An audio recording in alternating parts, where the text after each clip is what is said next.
Hello students, स्वागत है आप सभी का एग्जाम डी में। एग्जाम डी तैयारी एग्जाम की।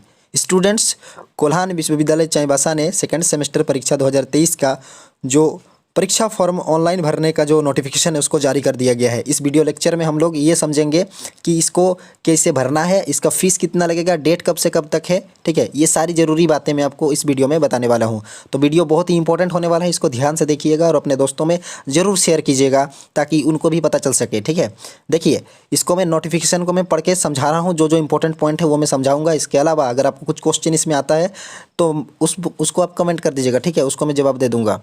अब देखिए, चलिए शुरुआत करते हैं। लिखा है कोल्हान विश्वविद्यालय चाईबासा परीक्षा विभाग। ठीक है, यहाँ लिखा है स्नातक सेकंड सेमेस्टर परीक्षा 2023 एनईपी एफवाईजीपी 17-22 से 26 ऑनलाइन परीक्षा फॉर्म भरने हेतु अधिसूचना। देखिए सेकंड सेमेस्टर वाले जो स्टूडेंट है 2023 में उसका एग्जाम होने वाला है, जो कि न्यू एजुकेशन पॉलिसी 4 साल का जो ग्रेजुएशन कोर्स है उसमें एडमिशन लिए हैं। 22 से 26 उनका सेशन है।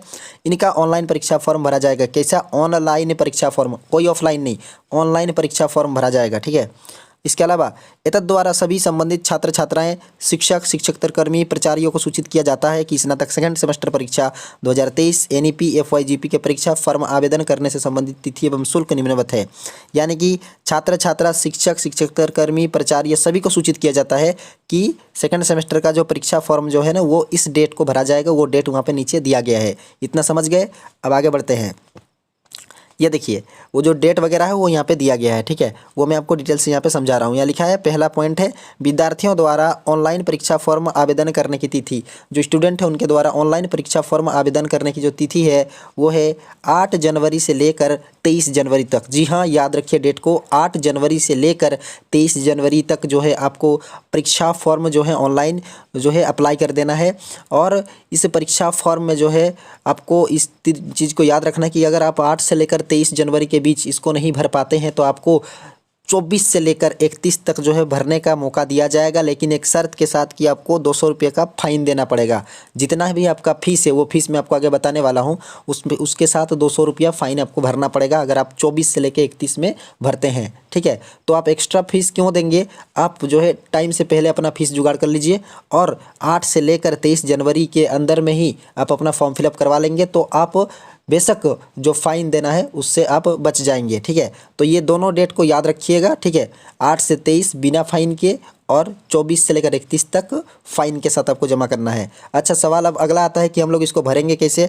तो आप यहाँ देख सकते हैं कि एक वेबसाइट दिया गया है www.kuuniv.in के माध्यम से परीक्षार्थी जो होते हैं ऑनलाइन परीक्षा फॉर्म आवेदन कर सकते हैं। आप चाहे तो खुद से भी इसको ऑनलाइन परीक्षा फॉर्म को आवेदन कर सकते हैं या फिर किसी कैफ़े वाले के पास जाके उनसे भी भरवा सकते हैं, लेकिन उसका एक्स्ट्रा चार्ज लगेगा, उसको भी आप तैयार रखिएगा अपने पास। ठीक है, आपको जो पेमेंट है वो डेबिट कार्ड, क्रेडिट कार्ड या ऑनलाइन ट्रांसफ़र जैसे गूगल पे, फ़ोनपे, पेटीएम, इसके माध्यम से भी आप जो है अपना फ़ीस को चुका सकते हैं। इसके अलावा आप कैफ़े वाले को बोलकर भी वो पैसा चुका सकते हैं। ठीक है, हालांकि कैफ़े वाले को आपको देना पड़ेगा, ये आपको भी पता है।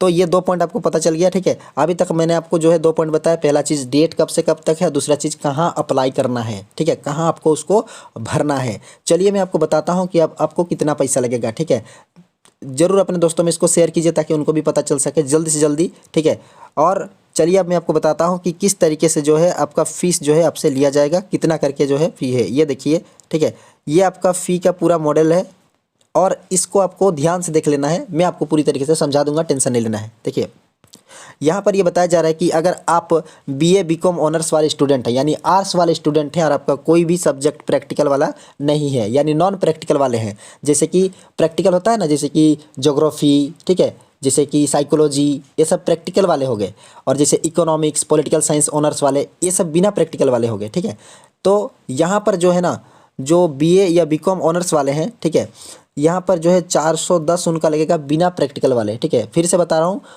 वो सब्जेक्ट जो आपने लिया है ऑनर्स में, अगर वो सब्जेक्ट में प्रैक्टिकल नहीं है तो आपको लगेगा 410।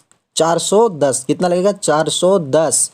और अगर आप जो सब्जेक्ट लिए हैं, आप आर्ट्स में ही है लेकिन आपने ऐसा सब्जेक्ट में ऑनर्स किया है जैसे ज्योग्राफी हो गया, साइकोलॉजी हो गया, तो आपका हो गया वो प्रैक्टिकल वाला सब्जेक्ट हो गया, तो आपको लग जाएंगे 480। कितना लगेगा? 70 रुपया ज़्यादा, 480। दिमाग में बैठा लीजिए 480। अभी से जुगाड़ करना चालू कर दीजिए। इसके अलावा जो तीसरा होगा वो होगा बीएससी ऑनर्स, यानी कि जो साइंस वाले स्टूडेंट हैं उनके लिए। साइंस वाले स्टूडेंट आप चाहे फिजिक्स केमिस्ट्री आपके पास बायोलॉजी जो भी हो, आपको एकदम सीधा सीधा 500 रुपये लगेगा, ठीक है। सीधा 500 रुपये आपको जो है एग्ज़ाम फॉर्म के लिए जमा करना है। और जो वोकेशनल कोर्स के स्टूडेंट हैं, यानी आप बीबीए के हैं, बीसीए के हैं, IT, mass communication, environment and water management वाले हैं, आपका 750 रुपये लगेगा, ठीक है। आप देख सकते हैं जैसे जैसे प्रैक्टिकल वाले बढ़ रहे हैं उनका फीस भी बढ़ रहा है। तो बिना प्रैक्टिकल वाले 410, प्रैक्टिकल वाले 480, साइंस वाले 500 और वोकेशनल कोर्स वाले 750, ठीक है। यानी कि अगर आप आर्ट्स में हैं तो आपको दो डिजाइन टाइप से आपको मिलेगा, 410 और 480। बिना प्रैक्टिकल वाले 410, प्रैक्टिकल वाले 480। अपना सब्जेक्ट पता कर लीजिएगा, ठीक है। अगर समझ में नहीं आ रहा तो कमेंट कर लीजिएगा, मैं आपको बता दूंगा। इसके अलावा बीएससी ऑनर्स वाले जितने भी साइंस वाले हैं 500, आपको समझ लेना है कि 500 जो है आपको देना है फिक्स है। और जो वोकेशनल कोर्स वाले हैं, ठीक है, आप लोगों को 750 देना है, ठीक है। अब देखिए एक बहुत ही इंपॉर्टेंट चीज़ जो यहाँ पे दो ठो दिया गया है, विशेष दिशा निर्देश है कि निर्धारित तिथि के बाद यानी 8 से लेकर 23 तक, 8 से लेकर कितना तक, 23 जनवरी तक किसी भी परिस्थिति में या किसी भी दबाव में, साफ साफ लिखा है, किसी भी परिस्थिति में किसी भी दबाव में परीक्षा फॉर्म भरने की तिथि को नहीं बढ़ाया जाएगा। यानी कि 8 से 23 में और एक ठो मैंने बताया 24 से लेकर 31 में, ठीक है। इसके बाद आपका कोई भी डेट किसी भी माध्यम से नहीं बढ़ेगा। तो फिक्स आप इसको दिमाग में रख लीजिए कि 8 से लेकर 31 के अंदर ही आपका जो है फॉर्म फिलअप होगा, ठीक है। इसके बाद कोई भी फॉर्म फिलअप नहीं होगा। और ये जितने भी प्रिंसिपल है ना उनको भी ऑर्डर दिया गया है कि किसी भी स्टूडेंट का 31 के बाद, मतलब कि जो आपका जो प्रोसेस है ना इतना कंप्लीट होने के बाद दोबारा से वो एप्लीकेशन को वहाँ नहीं भेजेंगे, ठीक है। तो आप इतना इंतज़ार मत कीजिए कि लास्ट डेट कब आएगा, ठीक है। तुरंत तैयार हो जाइए कि पहला ही डेट में जाके जो है आप एग्ज़ाम फॉर्म को फिलअप कर देंगे, ठीक है। एग्ज़ाम फॉर्म को फिलअप कर दीजिए, आपका टेंशन ख़त्म, ठीक है। लास्ट डेट का इंतजार कभी मत कीजिए कि लास्ट डेट कब होगा तब जाके करेंगे, ठीक है। तो ये चीज़ मैंने आपको बता दिया डिटेल से, ठीक है। और ये पूरा जो है आपका यहाँ पर ढांचा दिया गया है कि इस तरीके से आपका फीस लगेगा। फिर से मैं आपको बता रहा हूँ, ठीक है। पढ़ाई पे फोकस हो जाइए। सेकेंड सेमेस्टर का एग्ज़ाम फरवरी में होना तय है, फरवरी में होगा। और इसी एग्ज़ाम जैसे कि आपका अगस्त में हुआ था ना पिछले बार 18 अगस्त को, आपको याद होगा, ये फरवरी में होगा। और फरवरी में एग्ज़ाम होगा। और इस एग्ज़ाम में अगर फेल हो गए ना तो सेकेंड जो सेमेस्टर 3 है ना उसमें आप नहीं जा सकते हैं, आपको यहीं रोक दिया जाएगा, ठीक है। आप सेमेस्टर 3 में नहीं जा सकते अगर फेल हो गए तो।